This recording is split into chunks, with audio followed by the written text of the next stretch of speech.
Property management, overview, and role. In the last section, you saw that property management is a long-term, service-heavy side of real estate that blends risk management, landlord-tenant law, and day-to-day operations. The management agreement is where all of that becomes real. It is the written contract that tells everyone what the property manager is allowed to do, what the owner expects, how money will be handled, and what happens if the relationship ends. Without a clear management agreement, you do not have a real assignment.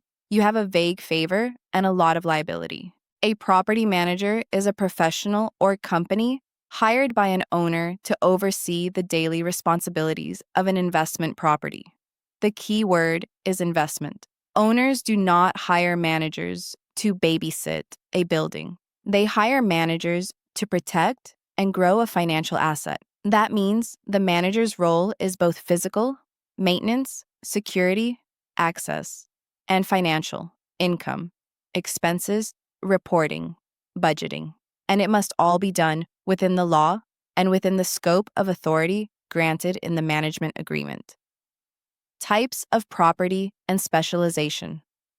Because property types and tenant needs can be very different, many property managers specialize. Residential real estate includes properties designed for people to live in, such as single-family homes, small multifamily like duplexes and triplexes, and manufactured or mobile homes. These properties typically involve shorter lease terms, more direct contact with families and individuals, and strong consumer protection and habitability laws. Commercial real estate includes properties designed for business use, such as office buildings, retail storefronts, shopping centers, storage facilities, parking lots, and larger apartment buildings that operate more like businesses. Commercial management often involves longer leases, more negotiation of build-outs and operating expenses, and a heavier focus on common area maintenance, risk allocation, and detailed lease provisions. A manager might specialize even further. One company may only handle mid-priced single-family homes in suburban neighborhoods. Another may focus only on large apartment complexes. Another may handle vacation homes in resort areas. Specialization helps managers build systems and knowledge that match the problems they see most often. For example, a vacation rental manager must be excellent at rapid turnovers, frequent guest communication, and local short-term rental regulations. A big box retail manager must focus on anchor tenants, percentage rents, and maintenance of huge parking areas. Core duties of a property manager. The duties of a property manager should never be guessed. They are spelled out in the management agreement. However, a few core areas appear in almost every assignment: compliance, maintenance, and financial management. Compliance means making sure the property operates within the law. This can include obtaining rental licenses where required, staying within zoning rules, following building and fire codes, arranging required inspections, and making sure insurance coverage is in place. For example, a manager who allows occupancy of a building without working smoke detectors or required fire extinguishers exposes both the owner and themselves to serious liability. Maintenance is about protecting the physical asset. This covers routine items such as lawn care, snow removal in snowy regions, cleaning, and lighting, as well as larger items like roof repair, plumbing, HVAC, and interior finishes. It also includes emergencies, burst pipes, storm damage, broken windows, and security issues.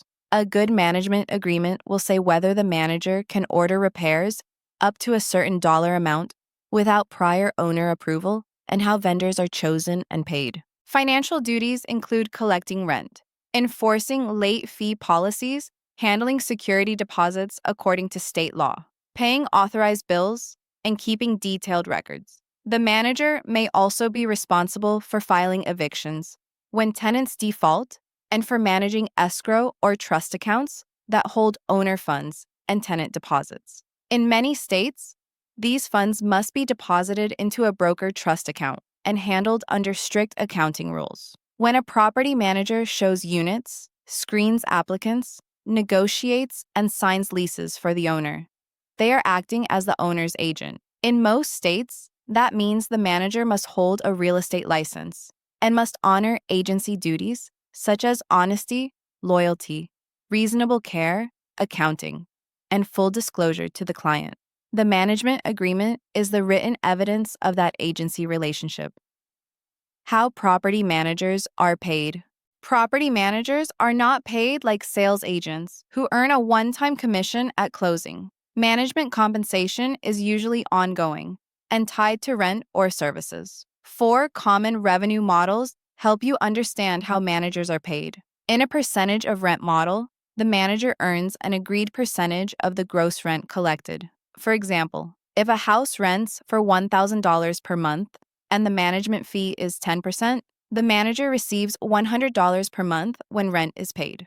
Over a year, that is $1,200 in management fees. This model aligns the manager's income with collections. No rent, no fee. In a fixed fee model, the manager earns a flat amount regardless of rent collected. A company might charge a property owner $500 per month to manage a small apartment building, based on the work required, not on the rent total. This can be attractive where rents are low but workload is high.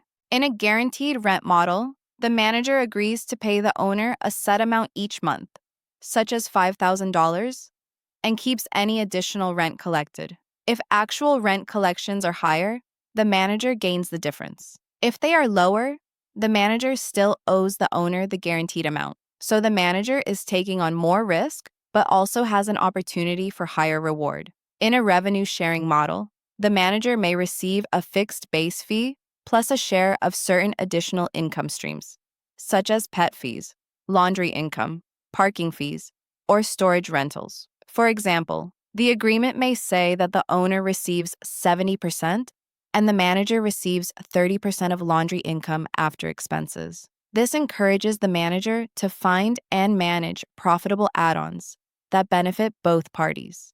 In all cases, the management agreement must clearly state how the manager is compensated, what is included in that compensation, and what services or fees are extra. This protects both parties and avoids surprise charges that can damage the relationship.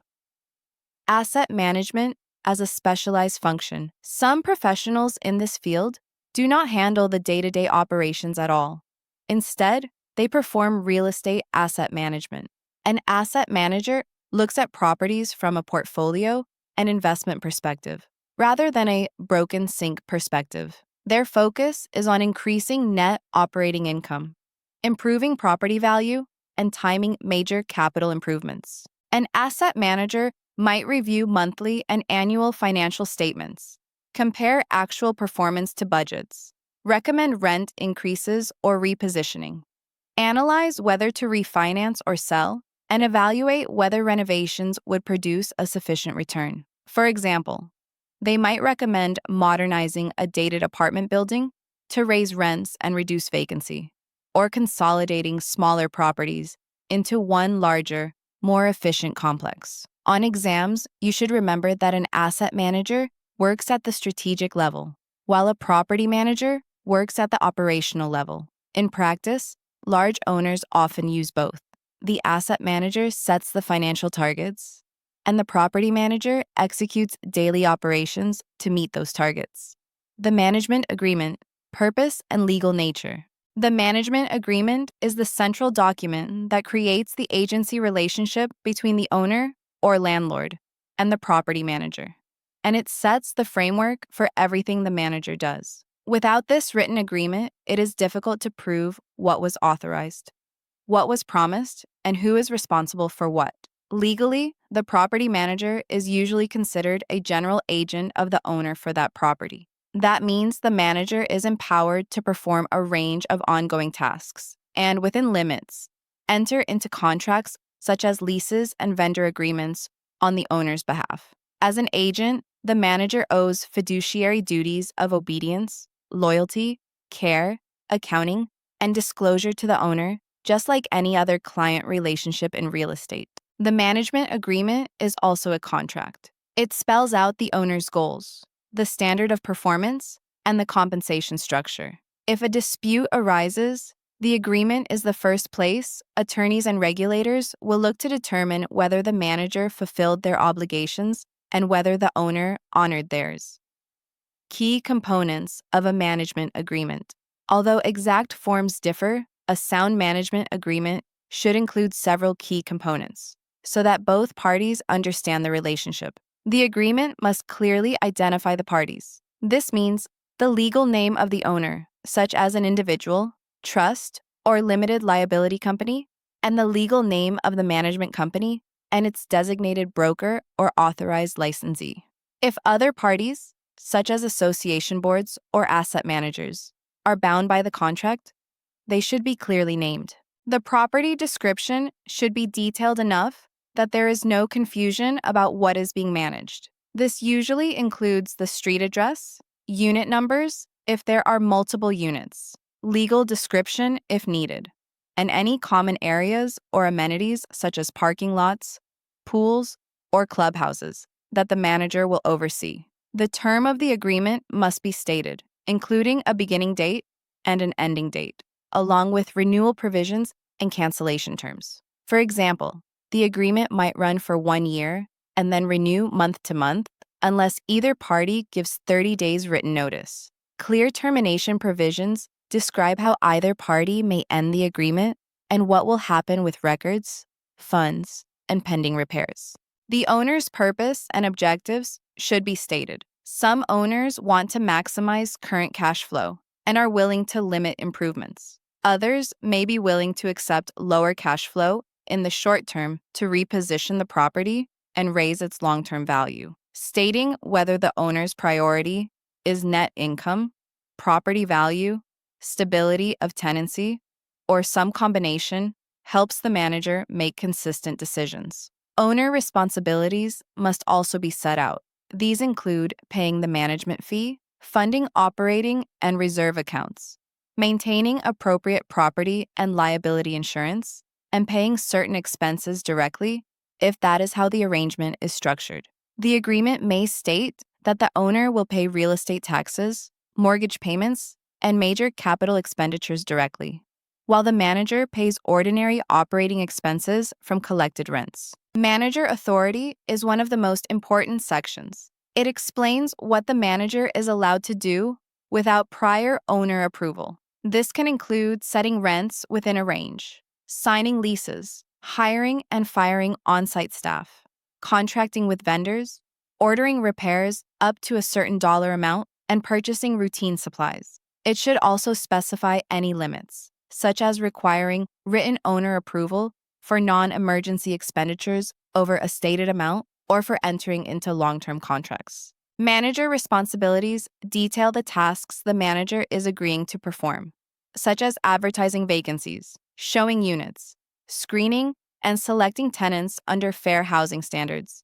preparing and signing leases, collecting rent and deposits, enforcing lease terms, coordinating maintenance and repairs, maintaining records, preparing budgets, and providing periodic financial and operational reports. The agreement often provides that the manager will be named as an additional insured on the owner's liability policy for the property to reflect the manager's role on the premises. Budget and allocation of cost sections outline expected operating budgets and how certain costs will be treated. For instance, the agreement may describe annual budgets for maintenance, utilities, insurance, and reserves, and may state which costs are management firm expenses versus owner expenses. Reporting provisions describe how often the owner will receive statements and what they will include. A typical arrangement might require monthly and annual statements, showing rents collected, expenses paid, reserve balances, and significant events, such as vacancies or legal actions. Compensation language sets out how the manager is paid, whether it is a percentage of collected rents, a flat monthly fee, leasing commissions, or a combination. It should be clear, negotiable, and in compliance with antitrust laws, which prohibit brokers from agreeing among themselves to standardize management fees.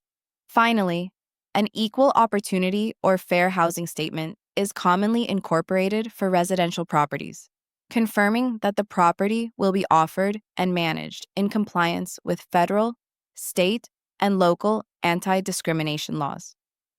Rights, duties, and liabilities of the landlord. Under a management agreement, the landlord, owner, retains important rights and takes on certain duties. The landlord has the right to receive rent and other income according to the agreement and to expect the property to be managed in line with the stated objectives.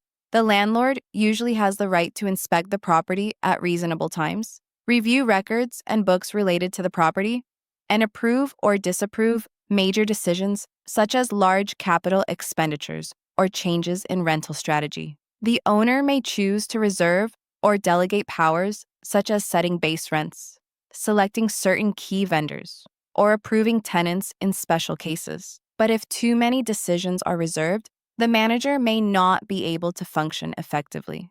The landlord's duties include paying agreed management fees, funding reserves and operating accounts as required, maintaining adequate insurance, following laws that apply directly to ownership, such as environmental regulations and fair housing laws, and honoring the terms of the management agreement. In many situations, the owner can be held liable for the acts of the manager when those acts are within the scope of the manager's authority. That is why owners must choose managers carefully and ensure their agreements reflect expectations accurately. Rights, duties, and liabilities of the manager. The manager's rights flow from the authority granted in the management agreement. A manager may have the right to hire and supervise staff, to contract with vendors, to sign leases on behalf of the owner, and to carry out routine management tasks without constant owner approval, as long as they stay within stated limits. This autonomy is what makes professional management efficient. The manager's duties are broad. They must keep accurate financial records and make timely reports, maintain trust accounts according to law, advertise and lease vacancies in a fair, non-discriminatory way, collect rent and handle delinquencies, coordinate and document maintenance and repairs, secure the property, and manage tenants and vendors in a professional manner. They must also follow the owner's lawful instructions and act in the owner's best interests, consistent with the lease and the law. The manager's liabilities include potential consequences for mishandling funds, breaching fiduciary duties, violating fair housing or landlord-tenant laws, or violating employment laws in dealings with staff. For example, failing to deposit security deposits into a designated trust account or using tenant funds to pay the manager's own bills can result in license discipline and civil liability. Advertising that suggests preference for or against a protected class can lead to fair housing complaints. For these reasons, clear agreements, careful procedures, and ongoing education are vital. Regulatory requirements for management agreements and termination. Many states have specific rules for how property management agreements must be drafted and how they must be closed out when the relationship ends. Even though details vary, certain themes are common and often tested. First, management agreements should be written in clear, unambiguous language that explains the firm's services, obligations, and compensation. They must be signed by the owner or the owner's authorized agent and by the designated broker of the management firm or an authorized licensee on the broker's behalf. The agreement must specify a beginning and ending date and include cancellation provisions acceptable to both parties. Second, the agreement should explain how all money collected by the property management firm will be handled. This includes rent, security deposits, late fees, and other charges. It should state which trust accounts will be used, who is authorized to sign on those accounts under law and brokerage policy, how operating reserves will be funded, and what will happen to any interest earned on client funds, if interest-bearing accounts are used and permitted. Third, the agreement should describe the type and frequency of status reports to the owner, the purpose and amount of any operating reserve held by the manager for emergencies, and any special conditions such as required multiple signatures on checks from the trust account. Many states also restrict assignment of management agreements. Typically, a management firm may not assign a property management agreement to another firm or licensee without the owner's written consent. This protects the owner from suddenly finding that a completely different company is managing their property without their knowledge. When a management agreement ends, whether by expiration or early termination, the property management firm has important duties. They must promptly provide the owner with key documents, such as current leases and related rental records, applications, condition reports, inspection reports, keys, warranties, vendor contracts, and any other important documents in their possession related to the property. If records are stored on site at a management office located at the property, the manager may leave them there but must inform the owner in writing where they are. The manager must also provide a final accounting of the property's financial status. This typically includes a list of tenant security obligations, reimbursement of any remaining owner funds in the manager's accounts after paying obligations incurred during the agreement, and final summaries of accounts receivable and payable, and bank reconciliations within specified timeframes. The details and deadlines vary by state, but the concept is that when management ends, there must be a clean handoff of both records and money, so the owner can continue or transfer management smoothly. Review summary. In this section, you learn that property management is more than collecting rent. It is a professional service where managers oversee residential or commercial properties as income-producing investments. Managers specialize by property type, perform core duties in compliance, maintenance, and finance, and must honor agency duties when they negotiate and sign leases as the owner's representative. You studied the main ways managers are paid: a percentage of rent, a fixed fee, guaranteed rent arrangements, and revenue-sharing structures that tie compensation to additional income streams. You also distinguished traditional property management from real estate asset management, which focuses on strategic financial performance rather than daily operations. Most importantly, you examine the management agreement itself. This contract creates the agency relationship between owner and manager, defines the property and term, sets the owner's objectives, outlines owner and manager responsibilities, grants and limits the manager's authority, explains how budgets and costs will be handled, and states how the manager will be compensated. You saw how clear provisions on reporting, equal housing compliance, and trust fund handling reduce risk. Finally, you learned about rights, duties, and liabilities on both sides, and about common regulatory requirements for management agreements and for termination, including delivery of leases and records, and final accounting and return of owner funds. Together, these concepts give you a framework to recognize a solid management agreement and to understand why it is the backbone of a safe, successful property management relationship. Discussion. Discussion prompt 1. A friend who owns 3 rental houses asks you to help out by placing tenants, collecting rent, and calling a handyman when needed. You are a licensed salesperson, but your broker has never done property management and has no trust account. What should you do based on what you have learned about management agreements and risk?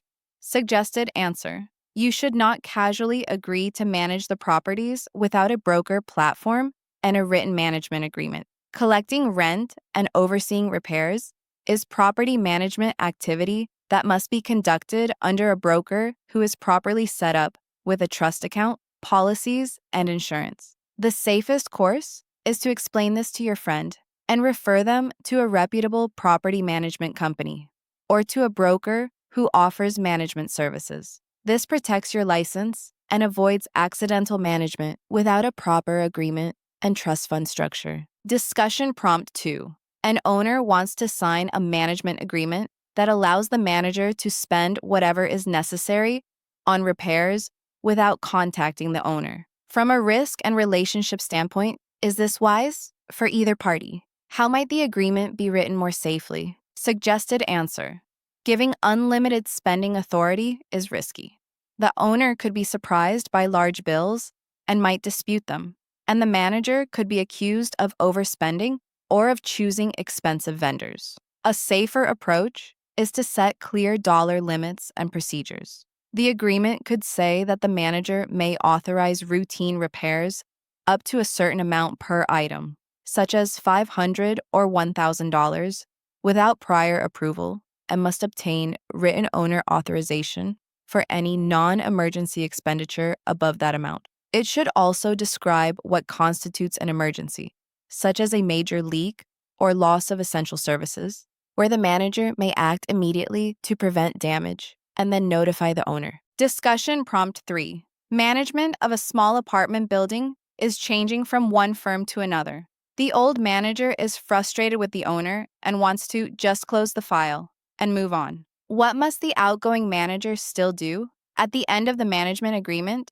to comply with good practice and avoid liability? Suggested answer. Even if the relationship has been difficult, the outgoing manager must follow their legal and contractual duties. They must provide the owner with copies of current leases and related rental documents, keys, inspection and condition reports, vendor contracts, warranties, and other important property records. They must perform a final accounting of the property's financial status, including listing tenant security obligations, returning any remaining owner funds after paying incurred obligations, and preparing final accounts receivable, payable, and bank reconciliations within required timeframes. This ensures a clean handoff, protects the manager from later accusations, and allows the owner or new manager to take over smoothly.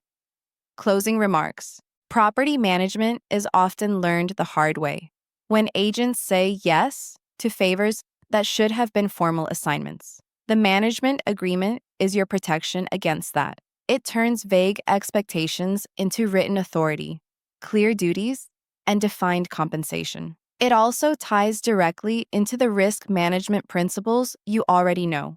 Use written agreements, define roles, document money, and plan for how relationships end, not just how they begin. As you prepare for the licensing exam and for real practice, remember that adding property management to your business can be valuable, but only if you do it deliberately, under a supportive broker with strong agreements in place. Knowing how to read and explain a management agreement will help you serve clients wisely. Recognize when a proposed arrangement is unsafe and operate in a way that protects both your client's investments and your own career.